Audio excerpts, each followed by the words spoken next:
माणसांना जशी उपचारासाठी डॉक्टरांची गरज पडते तशीच गरज प्राण्यांना देखील पडते. पाळीव प्राण्यांना तर सहजपणे डॉक्टर उपलब्ध होतात, पण वन्य प्राण्यांचं काय?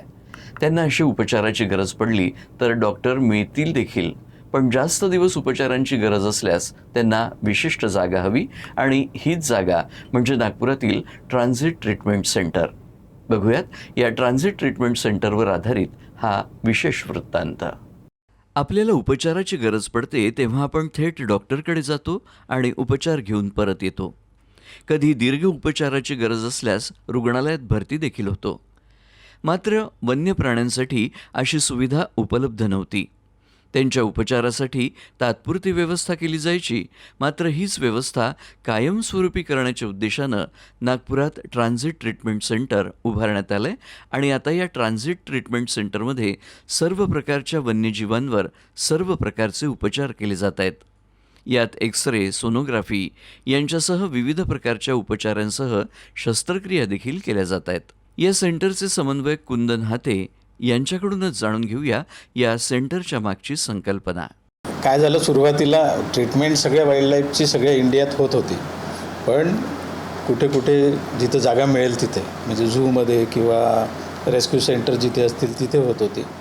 पण एक प्रॉब्लेम आम्हाला नेहमी यायचा की रेस्क्यू सेंटर किंवा झूमध्ये जर आपण ट्रीटमेंट करतो आहे आणि तो प्राणी जर ठीक झाला तर त्याला जर रिलीज करायचं आहे पुन्हा जंगलात, कारण त्याचा दोष काय आहे तो त्यामुळं त्याची ज्या परमिशन्स लागायच्या, सेंट्रल झू अथॉरिटी आहे ज्याच्या अंडरमध्ये रेस्क्यू सेंटर आणि झू येतात, तर त्यांच्या इन्व्हेंटरीमध्ये आल्यानंतर त्यांची परमिशन घेणं अनिवार्य होतं. तर त्या याच्यातनं त्या परमिशनमध्ये ॲनिमल 8 दिवसात ठीक व्हायचा आणि 2-3 महिने त्याला सोडायला लागायचे. तर मग काही वेळेस तो सोडण्याच्या लायकीचा नाही राहायचा, ह्युमन इम्प्रिंट की, कारण शेवटी माणूस तर राहणारच आहे तिथे, त्याला फूड द्यायला किंवा क्लीन करायला. तर मग 2012ला वेटरनरी सगळ्या डॉक्टरसोबत मी काम करतच होतो. तर असं विचार केला की यातून आपल्याला कुठेतरी बाहेर निघायचं की त्या ॲनिमलचा काय दोष या परमिशन्समधून. तर मग ही ट्रान्झिट ट्रीटमेंट सेंटर ही कन्सेप्ट आम्ही आणली.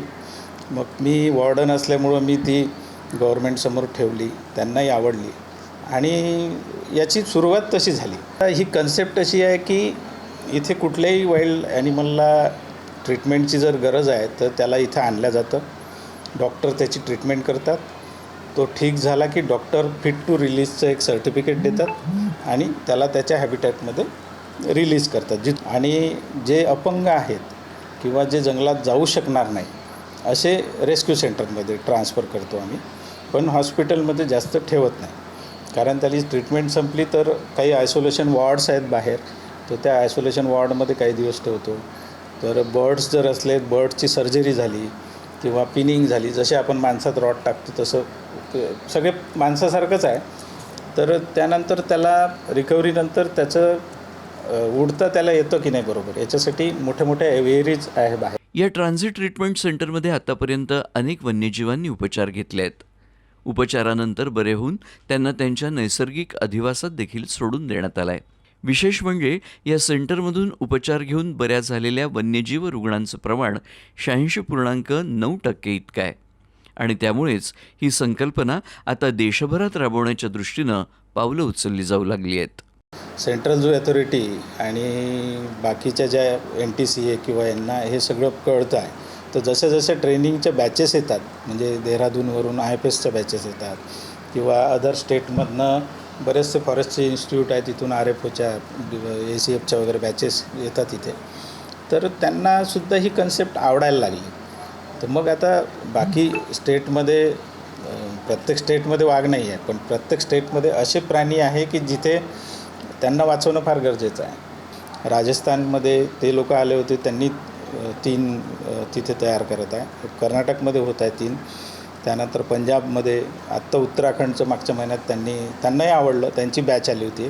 प्राणी असो किंवा पक्षी, त्यांना देखील माणसांप्रमाणेच उपचारांची गरज असते. अगदी एखादा संसर्ग होण्यापासून तर अपघात किंवा शरीरातील काही गुंतागुंत, अशा सर्व समस्यांवर पशुतज्ञ उपचार करतायत आणि विशेष म्हणजे वन्यजीवांवर या प्रकारे उपचार करणारं हे देशातील पहिलं केंद्र ठरलं आहे. देशभरात अशा प्रकारची केंद्र उभारली गेल्यास अनेक वन्यजीवांना जीवनदान मिळेल आणि याच माध्यमातून निसर्गाची साखळी अबाधित ठेवण्यासाठी निश्चितच हे महत्त्वाचं पाऊल ठरू शकेल. व्हिडिओ जर्नलिस्ट विलास खडसेसह देवश्री, UCN न्यूज, नागपूर.